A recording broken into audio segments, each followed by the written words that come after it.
Nous avions eu l'information ce matin même, vers 6h30, que notre client, M. Ousmane Sonko, a été extrait de la section de recherche où il était gardé à vue pour être conduit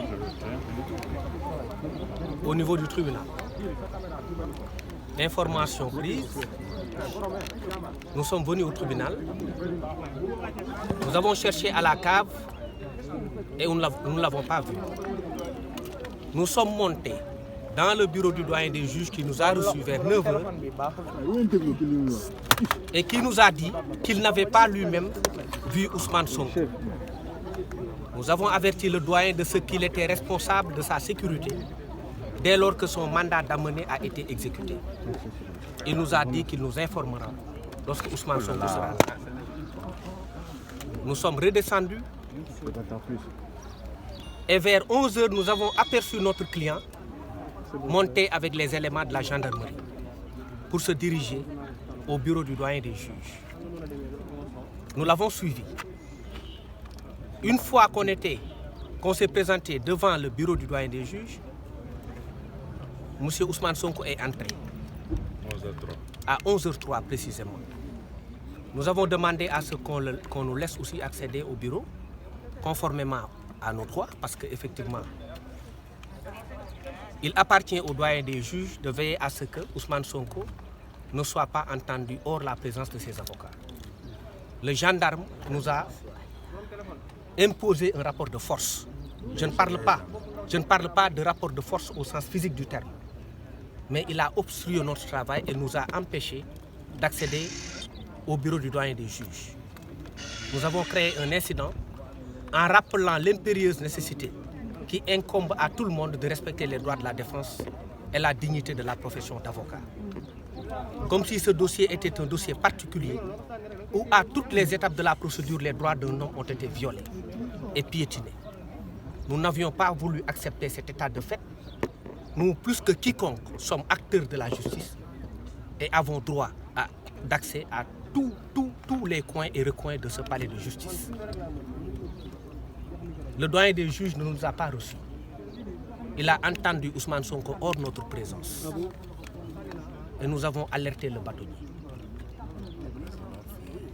Après avoir fait constater cela, le bâtonnier est intervenu illico presto. Il a demandé avec le secrétaire général de l'ordre à être reçu par le doyen des juges. En notre présence constante. Le bâtonnier Pape Leyti Ndiaye a rappelé les principes qui régissent le fonctionnement de la justice. Il a rappelé que l'avocat est au cœur du système judiciaire en tant qu'acteur de la justice. Il a rappelé qu'il était d'une impérieuse nécessité que les droits de l'avocat soient préservés et respectés. Et que le bâtonnier, lui, Maître Pape Leyti Ndiaye, ne transigera jamais sur ces questions liées aux droits de la défense. La discussion s'en est arrêtée là. Et c'est terminé. Nous sommes partis. C'était pour lui une nécessité de répondre à l'appel du devoir. Et au nom du collectif des avocats, nous rappelons à l'opinion nationale et internationale que le bâtonnier, aujourd'hui, a rendu à l'avocature sa dignité. Ainsi, nous sommes partis. Et c'est comme ça que les choses se sont terminées.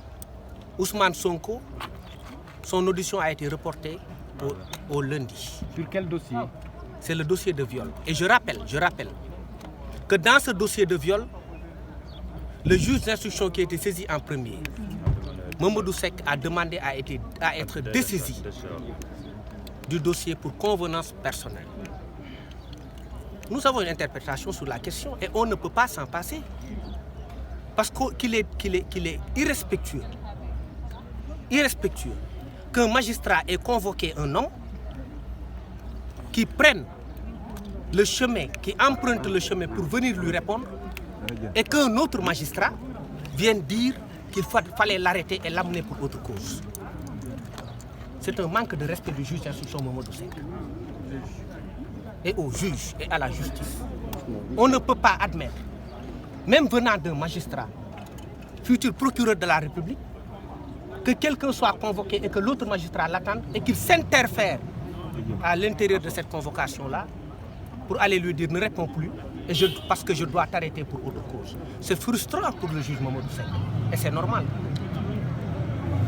Maintenant, je vous informe que Ousmane Sonko sera entendu lundi par le doyen des juges d'instruction qui nous recevra le lundi matin et on vous informera à 11h précisément.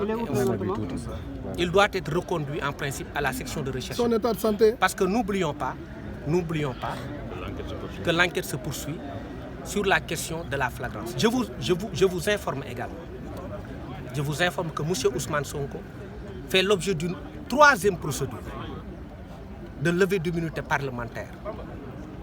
Et l'Assemblée nationale a été saisie le 2 mars par le procureur général qui a transmis le courrier au garde des Sceaux, ministre de la Justice, pour la levée de l'immunité parlementaire sur le dossier d'appel à l'insurrection, qui est différent des 2 premiers dossiers de viol et pour lequel également, un autre dossier pour lequel il est actuellement en garde à vue.